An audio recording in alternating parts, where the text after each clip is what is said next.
국내 주식을 알아봤으니 이제는 해외 주식이 좀 궁금하시죠? 세 번째 강의는 극단적인 양극화 대장주로 맞서자라는 주제로 장효선 팀장님이 강의를 해주시겠습니다. 장효선 팀장님은 현재 삼성증권 글로벌 주식 팀장이시고요. 2009년 매일경제 올해의 증권 인상, 2013년 조선일보 올해의 증권 인상을 수상하셨습니다. 해외 주식 시장 상황도 녹록지는 않은 것 같습니다. 오늘 새벽에도 뉴욕 증시가 많이 떨어졌고 또 그 가운데서도 오르는 종목, 안 오르는 종목 이런 게 있는데 이렇게 심화되는 양극화 때문에 도대체 어떻게 투자를 해야 하는 거냐라며 투자자분들의 고민이 좀 깊어지실 것 같아요.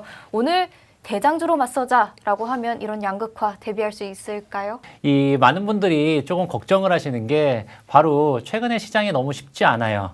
그래서 심지어 이번 주만 하더라도 사실은 주식시장이 미국조차도 최근에 테슬라가 앨런 머스크의 지분 매도와 함께 한 20% 정도 주가가 빠졌거든요. 네. 이러다 보니 이제 마지막 보루인 미국마저도 이번 주에는 약간 빠지는 기미를 보여서 투자자분들이 많이 걱정을 하고 계시는 것 같아요. 이런 걱정의 근간에는 딱 하나가 있는 것 같습니다. 또 제가 매주 화요일, 목요일 오후 4시마다 방송을 하고 있는 미스터 해외 주식에서도 매주 나오는 단골 질문이 자 이제는 파월이 공격적으로 금리를 인상을 한다라고 했으니까 미국을 포함한 모든 주식시장을 전부 다 팔아야 되는 거 아니냐라고 이야기를 하셨는데요. 네. 저는 이것에 대해서 너무 크게 걱정할 필요는 없다라고 생각을 하는 게 이게 다 저희가 처음 겪어보는 일이 아니고요. 다 예전에 쭉 겪었었던 일이다라고 보시면 좋을 것 같습니다. 네. 자, 한번 보시죠. 저희가 2020년 3월 정말 충격적인 사건, 저희 이제 코로나가 발생을 하면서 전 세계적으로 많이 좀 휘청거렸었죠. 하지만 이 위에 한번 보시죠. 2008년 리만 브라더스 사태가 나오면서 전체적으로 미국의 가장 핵심적인 금융기관들이 부도가 나는 등 요번에 코로나 사태하고 맞먹는 거대한 충격이 발생을 했었습니다. 네. 항상 이 역사는 반복이 되기 때문에요. 그 당시에 그 충격, 요번에도 또 코로나의 충격을 미국에서는 어떻게 이겨냈냐 하면 그 당시에도 양적 완화라고 하는 QE 그리고 제로금리를 도입을 하면서 그 돈의 힘으로 이겨냈었죠. 2020년부터도 돈의 힘으로 쭉 이겨낸 거예요. 그랬다가 2014년 또 요즘은 2020년부터는 바로 경제가 정상화가 되면서 이렇게 극단적인 저금리를 끝없이 유지할 수는 없다 보니까 똑같이 이 긴축의 시그널을 보이고 있거든요. 네. 그래서 다 2008년과 2020년을 이렇게 탁탁탁탁 비교해서 이 그래프를 한번 머릿속에 가지고 계시면 요번에 나오게 되는 그런 금리 인상이라든지 이런 부분들도 어떻게 대응하실지가 보이실 것 같아요. 자, 그럼 여기서 딱 보이시는 것처럼 2020년부터 어떻게 될까? 딱 고민해 보시면 야, 그래서 그럼 2014년, 15년, 16년, 17년에 주가는 어떻게 됐을까? 체크 한번 해보시죠. 네. 자, 이 왼쪽 그림이 바로 2015년 6월부터 제가 그려놓은 건데요. 밑에 보이는 이 빨간 색깔 그래프가 나스닥의 주가 지수입니다. 보시면 주가 지수가 이 꾸준하게 상승하고 있는 걸 보고 계시죠? 예, 계속 올랐습니다. 그 당시에 이 초록색 선이 바로 미국 국채 10년물을 이야기하는 것인데요. 네. 미국 국채 10년물 역시도 그때 보시면 거의 3% 수준에서 꾸준하게 유지가 되면서 올라가고 있는 걸 보실 수가 있죠. 네. 금리도 오르지만 주식도 같이 오르는. 한마디로 그 당시에는 금리가 오른다라고 하는 얘기는 경기가 회복이 되고 호경기를 맞았다는 얘기거든요. 그러다 보니까 금리의 상승은 경기가 그만큼 강하구다라는 증거로 해석이 되면서 주식을 꾸준하게 견인을 했었던 세상입니다. 네. 한마디로 금리가 오른다고 이 세상이 망하는 것은 아니기 때문에 모든 주식을 다 팔아야 된다라는 논리는 그 당시를 생각하면 전혀 맞지 않는다는 것이죠. 네. 하지만 오른쪽 그림, 이 노란 색깔 음영을 친 곳을 한번 보시죠. 미중 무역 분쟁의 아주 큰 파고, 트럼프가 중국을 아주 사정없이 때렸었고요. 그리고 코로나가 겹치면서 금리가 아주 낮은 금리 수준을 쭉 유지를 하고 있는 게 지금까지의 모습입니다. 네. 하지만 이때도 주가는 계속 올랐어요. 참고로 미국 주식만 올랐습니다. 다른 나라 주식들은 안 올랐죠. 꾸준하게 오른 나라는 전 세계에서 미국밖에 없어요. 근데 요번에 노란 색깔의 음영은 경기가 좋아서라기보다는 돈의 힘, 한마디로 유동성의 힘으로 올랐었다는 것이죠. 네. 패러다임은 항상 변하게 마련인데요. 과거에도 경기의 힘에서 돈의 힘으로 주가 상승의 트리거가 변경이 됐을 때 가운데 보시면 마찰적 조정이 나타나는 그 짧은 구간이 있었죠. 왜냐하면 패러다임의 변화가 딱 일어날 때 투자의 주체들은, 한마디로 투자자들은 이렇게 바뀌는 경기 사이클, 이 유동성의 사이클을 어떻게 해석을 해야 될지를 고민을 하다 보니까 하다가 주식이 와장창창 빠집니다. 그런데 이제 어느 정도 적응을 하고 나면 기업들이 좋은 기업들이니까 하면서 꾹 올라가는 거죠. 지금 돈의 힘에서 다시 경기의 힘으로 바뀌는 사이클에서의 마찰적 조정이 나타나고 있다라고 생각이 되고요. 이런 식의 마찰적 조정이 짧을지 길지는 아무도 알 수 없지만 그럼에도 불구하고 지나고 나서 보면 저기에 마찰적 조정, 그 중간 그림이 정말 짧아서 기억도 잘 안 나는 것처럼 나중에 또 시간이 지나고 나면 지금 나타나고 있는 오늘 밤 또 어젯밤에 미국에서 빠졌었던 그런 식의 흐름은 몇 개월 지나면 아마 기억도 못할 아마 찰나의 마찰적 조정이 되지 않을까라고 생각을 합니다. 네. 다만 여기서 참조를 하셔야 될 게 있어요. 무슨 얘기냐면 그렇다고 주가가 빠지면 아무 주식이나 다 사면 되는 것이냐? 절대 그렇지 않습니다. 네. 왜 그러냐면 제가 위에 제목에도 적어놨지만 비정상적이었어요. 지금까지는. 비정상적이라는 게 돈의 힘으로, 유동성의 힘으로 막 끌어올렸던 시장이었었잖아요. 네. 하지만 정상적인 시장이라고 하는 것은 이 한 개 기업은 퇴출되고 한 개 국가 역시 어쩔 수 없죠. 부도가 난다라든지 이럴 수밖에 없습니다. 네. 반면에 그 좋은 기업들은 부도가 나는 한 개 기업의 마켓시어를 가져가면서 더 커지고 또 부도가 나는 한 개 기업을 M&A를 하면서 더 커지고 이제 이렇게 극단적인 부익부 빈익빈이 형성될 수밖에 없는 이거는 정상적인 자본주의거든요. 그게 싫으면 공산주의로 가는 것이죠. 네. 이제 그러다 보니까 지금도 제가 여기 신문 기사들을 쭉쭉 갖고 왔는데 이제 이런 좀비 기업들 또 한 개 기업이 괴물이 되나 왜냐면 망했어야 되는데 돈의 힘으로 그냥 살아남고 이러면 전체 경기에 안 좋기 때문에 이런 식의 부분들이 변한다라고 보시면 되죠. 이런 식의 증거들은 여러 군데 곳곳에서 나오게 됩니다. 가장 대표적으로 한번 볼까요? 오늘도 질문들에 많이 나오던데 신흥국가의 주가는 앞으로 어떻게 될까요? 네, 많은 저희- 분들이 궁금해하셨어요. 이미 다 과거의 사례가 있다 보니까 저희가 한번 갖고 와봤죠. 이게 얼마 안 된 내용이죠. 2015년 12월부터 미국에서 공격적으로 금리 인상이 시작이 됐는데 이 신흥국 지수의 대표 어디죠? 네, 한국이면 좋겠지만 대만이면 좋겠지만 시가총액 전체의 시장 사이즈로 봤을 땐 중국입니다. 네. 미국이 금리를 계속 올릴 때 중국의 주가는 계속 지지부진했었던 것을 보실 수가 있죠. 네. 물론 2015년 말에 중국 주식도 잠깐 보면 바닥을 찍고 2017년 말 정도까지 주가가 조금씩 올라갔다는 것을 저 그래프에서 파란 색깔 선으로 보실 수가 있는데요. 네. 큰 그림에서 놓고 보시면 조금 올랐다가 다시 쭉 빠지는 걸 보실 수가 있죠. 이제 이런 식의 흐름이 미국이 계속 금리를 올리면서 자금을 빨아가기 때문에 이 신흥국들은 아무래도 좀 어려움을 겪을 수밖에 없는 그런 상황이 바로 이 지수에서도 보실 수가 있고요.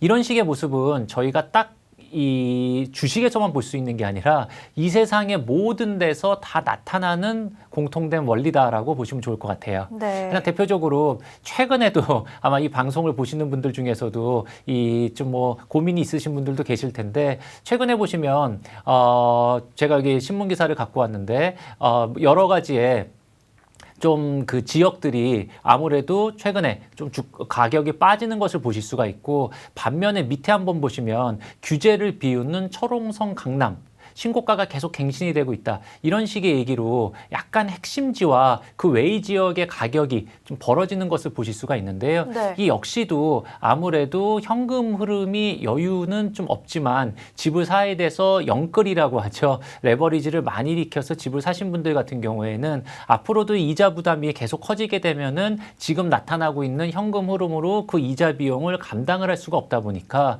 어쩔 수 없이 집을 팔거나 아니면 매수자가 주춤주춤 하는 사이에 집값은 빠지게 되는 것이고 대출이 안 나오는 핵심 지역 이제 그런 지역 같은 경우에는 막강한 현금 흐름을 가지신 매수자들이 계속 그 집을 샀었다 보니까 이 금리가 올라간다라고 하더라도 별 충격이 없는 것이죠.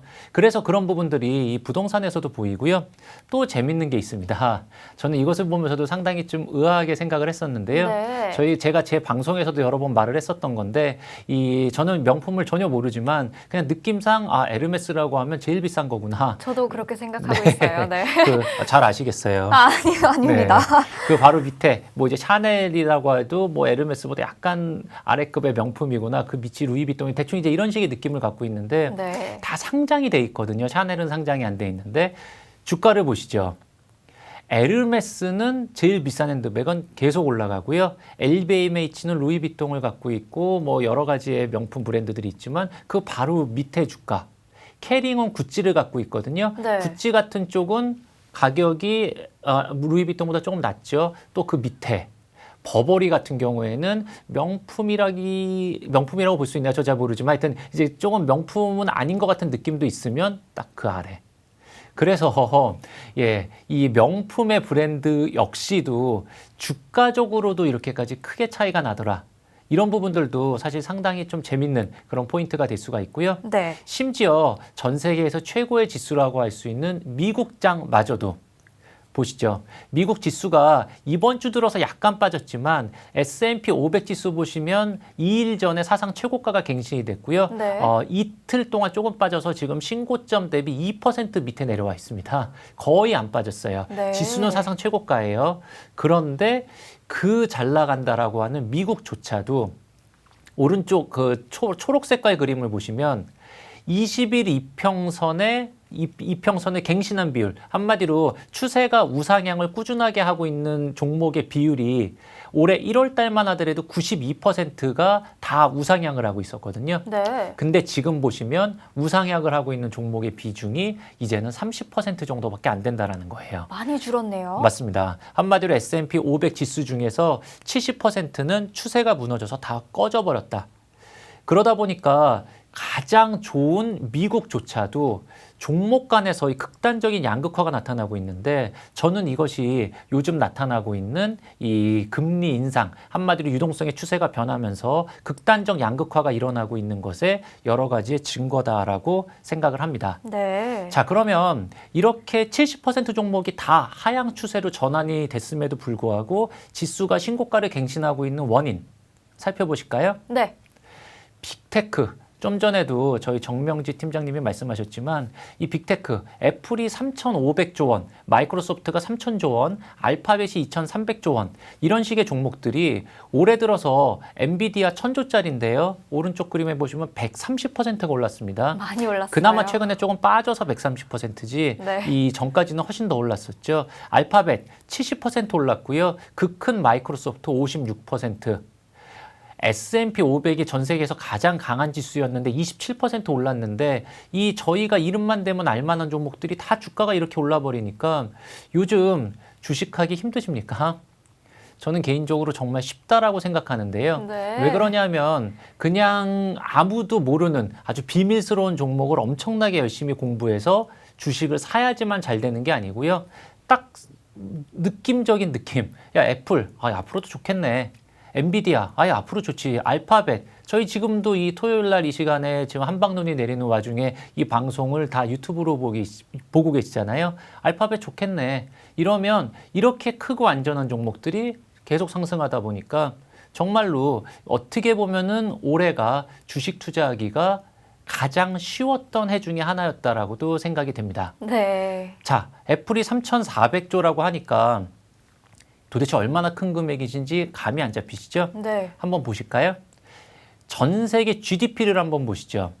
1등 GDP의 국가는 미국이죠. 2등 GDP는 중국이에요. 3등이 일본 5.4조 달러고요. 독일이 4.3조 달러인데 그 바로 밑에 영국과 인도가 F라고 같습니다. 영국이 GDP 성장률이 보통 한 2%에서 3% 정도 나온다라고 보시면 되고요. 인도가 1년에 한 6에서 7% 아주 고성장하는 국가지만 애플은 매출 성장이 기본적으로 10%대 중후반이 서스테이너블하게 앞으로도 계속 나올 거거든요. 네. 올해 애플과 인도의 애플의 시가총액과 인도의 GDP가 거의 같아졌지만 인구 15억 명의 인도의 GDP를 내년에 애플은 무조건 넘어갑니다. 당연히 보시면 아시겠지만 영국도 무조건 넘죠. 네. 왜냐하면 성장이 매년 되잖아요. 자, 그러면 그 바로 다음 주자는 독일인데요. 독일도 지금의 모습을 보시면 한 3년에서 4년 지나면 독일의 시가총액도 애플이 넘어가겠죠. 일본은 전형적인 제로 성장 국가인데요. 늦어도 6, 7년 안에는 애플이 일본의 시가총액도 넘어갈 것입니다. 6, 7년 안에요? 왜냐하면 일본은 항상 제로 성장이거든요. 네. 예, 이제 이러다 보니까 향후에 뭐 중국이나 뭐 이렇게 가기는 쉽지 않겠지만 향후 한 10년 안에 애플의 시가총액은 전 세계 GDP에서 미국, 중국 다음에 애플이다.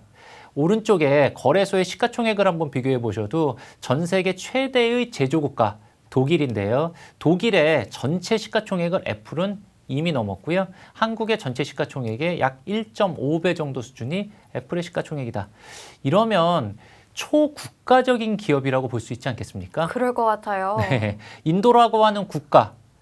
왜냐하면 하나의 기업에만 투자하는 건 좀 두려움이 있으시다 보니까 국가 단위의 지수에 투자하시는 경향도 있으시겠지만 인도라는 국가 하나의 ETF에 투자하시는 게 좋을까요? 아니면 애플 한 종목에 투자하시는 게 더 안전할까요?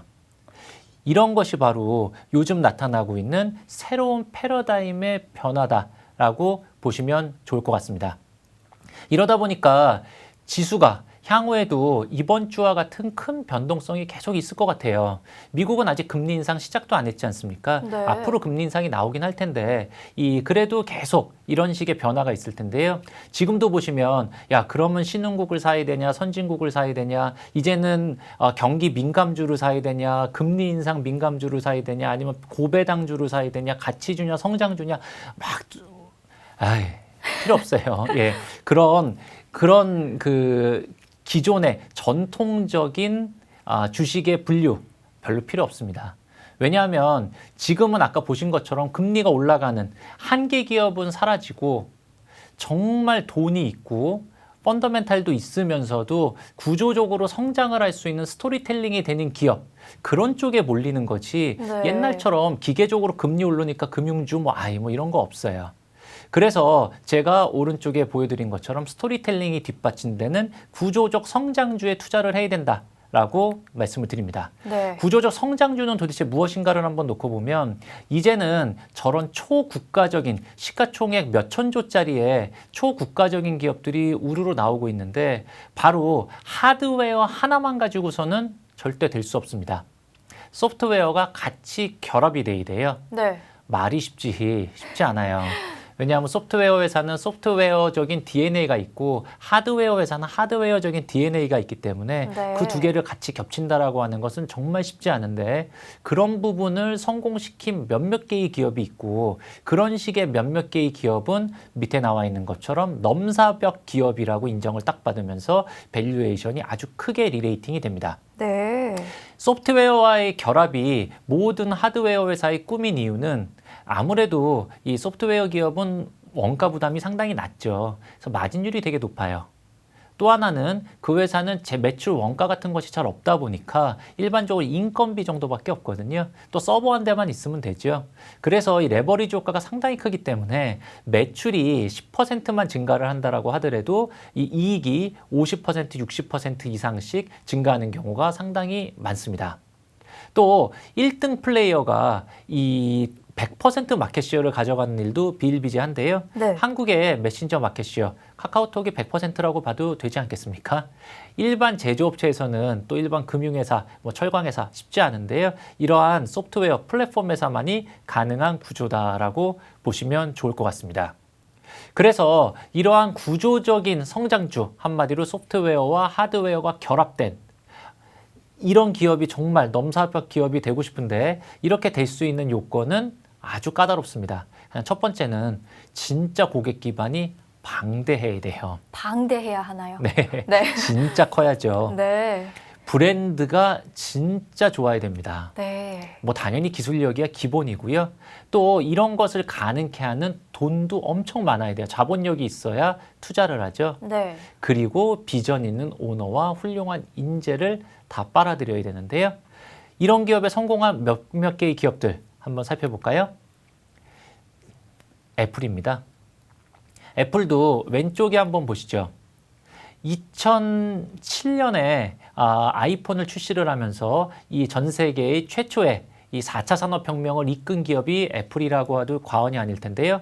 한 2015년, 16년, 17년까지만 하더라도 이제는 아이폰도 쓸 사람들 대충 다 샀고 갤럭시 폰도 쓸 사람들 다 샀다 보니까 야 이제 아이폰 누가 더 사냐 이러면서 전체적으로 상당히 저평가되어 있는 저밸류에이션에서 머물렀습니다. 네. 최근에 보시면 삼성전자가 어마어마한 캐시 흐름에도 불구하고 계속적으로 밸류에이션이 저평가되는 게 바로 애플도 그 왼쪽 그림에 보시면 아시다시피 2017년까지 계속 PER이 12배, 13배에서 머물렀었거든요. 그때 단골 손님으로 얘기가 됐던 게 아이폰 더 팔 손님이 없다라는 것이었어요. 네. 그랬는데 그 이유를 한번 보시면 플랫폼 회사로서의 애플, 애플 TV라고 하는 컨텐츠 회사로서의 애플, M1 칩이라고 하는 반도체 회사로서의 애플, 웨어러블 회사로서의 애플, 최근에는 심지어 모빌리티, 테슬라의 최대 경쟁자로 부각될 수 있을 가능성으로서의 애플.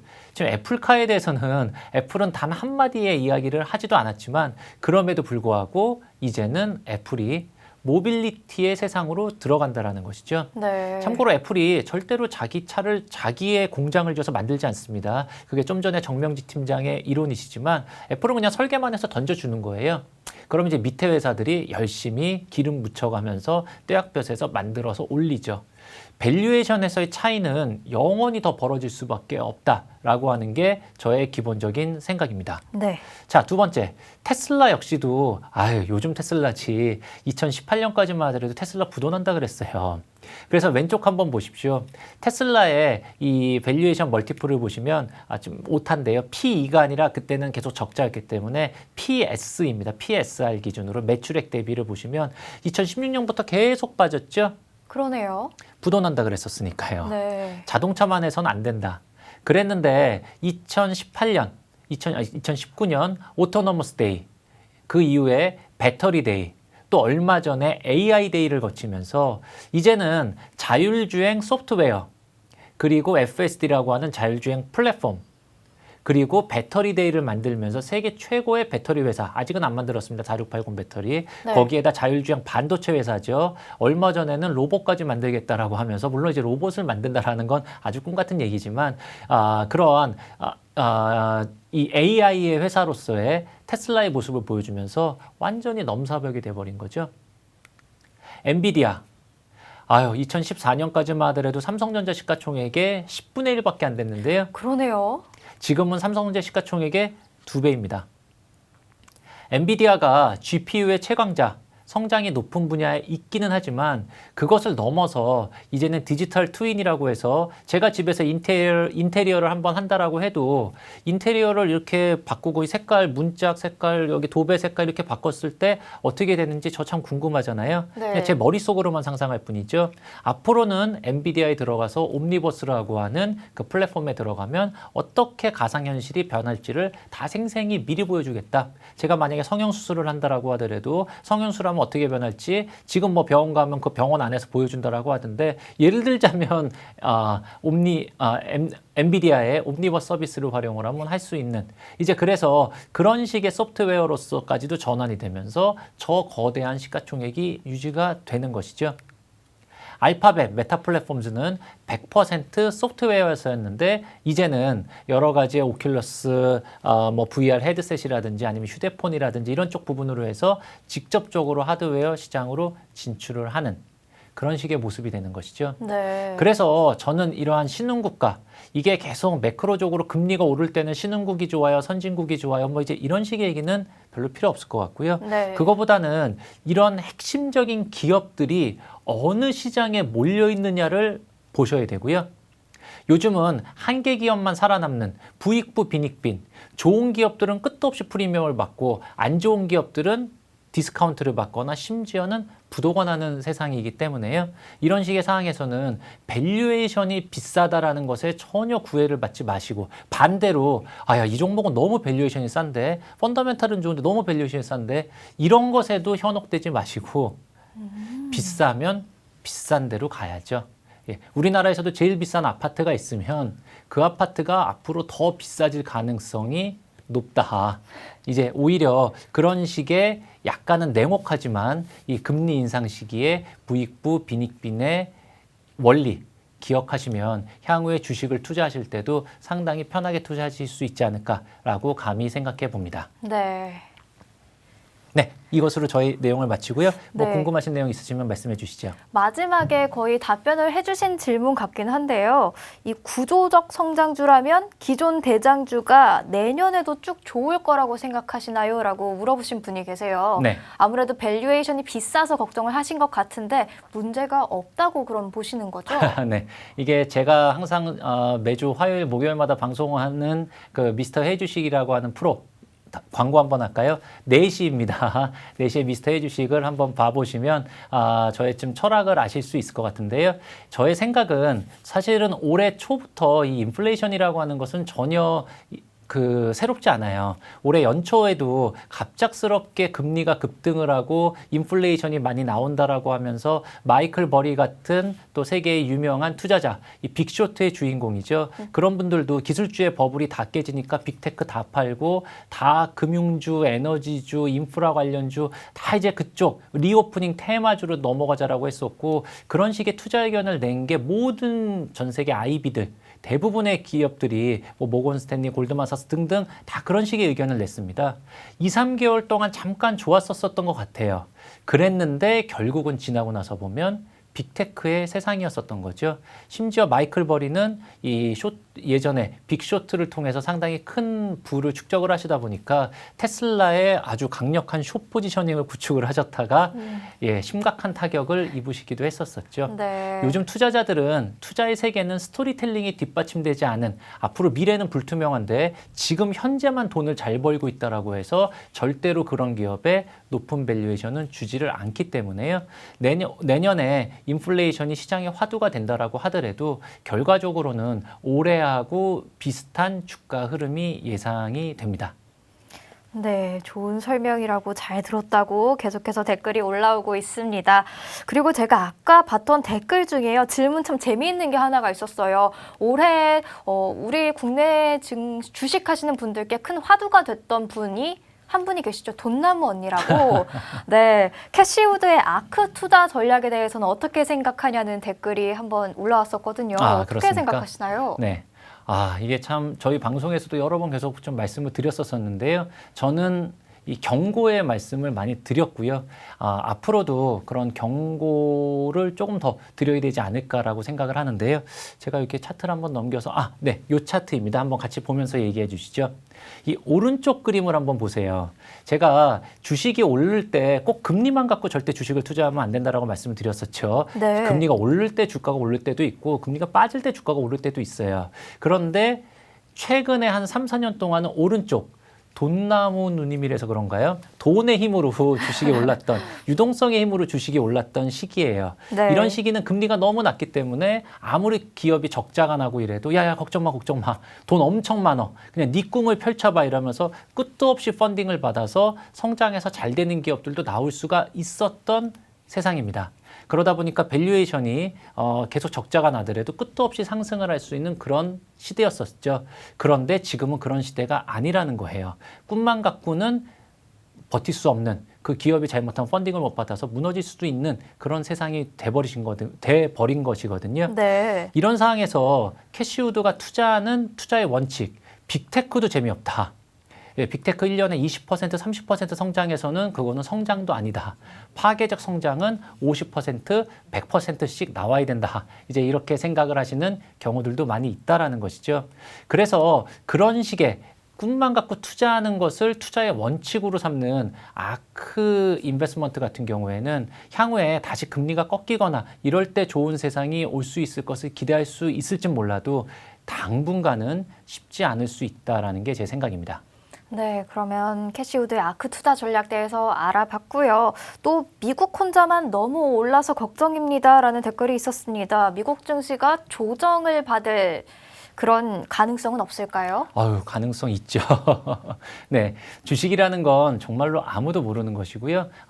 사실 뭐 내일 주가 어떻게 될지 저도 잘 모르겠는데 뭐 앞으로 떨어질 일이 없다. 뭐 이렇게 말한다라고 하는 것은 정말 있을 수가 없는 얘기입니다. 네. 다만 이거 하나만 딱 기억해 보시면 좋을 것 같아요. 뭐냐면 제가 저의 은행에 제 돈 만약에 1,000만 원을 예금을 한번 해보겠습니다. A은행은 경영 사정이 좋아요. 그래서 앞으로 3년 동안에 저한테 예금 금리를 8번을 더 올려주겠대요. A은행은. 근데 B은행은 경영 사정이 안 좋아요. 직원을 해고해야 될 정도로 경영 사정이 안 좋습니다. 그러면 지금은 금리는 똑같으니까 저는 A은행에 넣어도 되고 B은행에 제 1,000만 원을 예금을 맡겨도 되는데요. 향후에 3년 동안 A은행이 금리를 계속 8번을 올려주면 제 돈은 어디로 갈까요? 금리를 A은행이요. 당연히 A은행 금리를 많이 주니까 A은행으로 옮겨야 되겠죠. 네. 똑같습니다. A은행이 미국이죠. 향후에 3년간 금리를 8번 올린다라고 했어요. 전 세계 자금은 금리를 많이 주는 쪽으로 옮겨가게 마련이죠.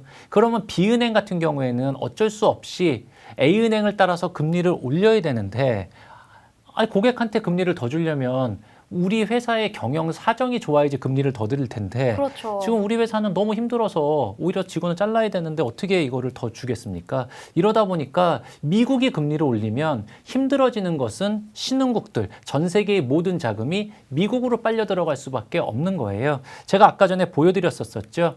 네, 이 그림입니다. 이 그림 다시 한번 보시면 과거에도 미국이 금리를 계속 올리니까 중국도 계속 안 좋지 않습니까? 중국이 지준율을 내리니까 호재라고요? 잘 생각해 보세요. A은행은 금리를 계속 올리는데 B은행이 금리를 낮춥니다. 그럼 어떻게 되죠? B은행에 있던 기존의 고객들까지 돈을 다 빼서 A은행으로 가는 거예요. 그렇겠네요. 이게 진짜 무서운 세상이기 때문에 제가 그래서 계속 부익부 빈익빈, 특히 미국의 금리 인상이 된다라고 했을 때 미국보다는 다른 나라를 더 봐야 되고 어제 보시면 마침 터키의 증시가 7%가 급락했습니다. 터키의 리라화 같은 경우에도 올해 들어서만 물론 그쪽은 대통령의 문제도 있기는 하지만 터키의 리라화가 올해 통화 가치가 완전히 폭락을 하고 있고 지수도 폭락을 하고 있는데요. 과거에도 2014년부터 17, 18 미국의 금리 인상 시기에 그러한 아주 약한 고리 신흥국들의 아르헨티나부터 시작해서 그리스 등등에서 거의 국가 부도 사태까지 갔었기 때문에요. 그런 식의 무서움을 잘 알고 투자를 하실 필요가 있다라고 생각을 합니다. 네, 무서운 얘기다라는 실시간 반응도 계속해서 올라오고 있습니다. 그리고 또 보면요, 이런 질문 주신 분 계세요. 중국 시장 전망에 대해서는 어떻게 생각하시나요? 네. 라는 질문에는 어떤 답변을 좀 하시겠어요? 네, 제가 이런 매크로적으로 탑다운적인 부분에서는 일단은 대충 말씀을 드린 것 같은데요. 네. 향후에 좀 걱정이 있죠. 뭐냐면 이렇게 경기가 힘들 때는 그것을 이겨내는 것은 결국은 기업이에요. 좋은 기업이 이런 파고를 헤쳐나가야죠. 중국에서는 정말 좋은 기업들이 많이 있었습니다. 세계를 장악을 하고 있는 4차 산업혁명의 리더는 이 빅테크, 아주 큰 플랫폼들이었었는데요. 그런 플랫폼들을 미국하고 대항할 수 있는 유일한 플랫폼이 바로 중국에 있었어요. 네. 대표적으로는 알리바바라든지 텐센트 같은 기업이었었죠. 그런데 알리바바 어떻게 됐죠? 텐센트 어떻게 됐죠? 요즘 보시면 마위는 어디가 있는지 알 수도 없습니다. 또 중국에서 글로벌 브랜드가 이미 된 틱톡의 바이트댄스, 그 오너도 40살의 젊은 나이로 또 그만뒀습니다. 네. 이제 이러다 보니까 중국에서 그런 혁신적인 생각을 갖고 있는 뛰어난 경영자들은 이미 이 일선에서 물러났기 때문에 향후에 어떤 창조적인 창업자가 또 이렇게 좋은 기업을 만들 수 있을지가 잘 안 보이는 것 같아요. 또 이제 시진핑 주석이 향후에 이 독재 체제를 딱 갖춰나가고 있는 지금 그런 상황이다 보니까 앞으로도 그런 식의 활력적인 모습, 이러한 매크로적인 어려움을 중국 특유의 그 기업의 힘, 창업가의 힘으로 뚫고 나가야 되는데 그런 식의 동력을 찾기가 조금은 쉽지 않다라고 생각을 합니다. 네, 많은 분들이 유익하다는 반응, 귀에 쏙쏙 들어온다는 반응 계속해서 올려주시고 있는데요. 아쉽지만 장효선 팀장님의 이야기는 여기까지 듣도록 하겠습니다. 감사합니다. 감사합니다.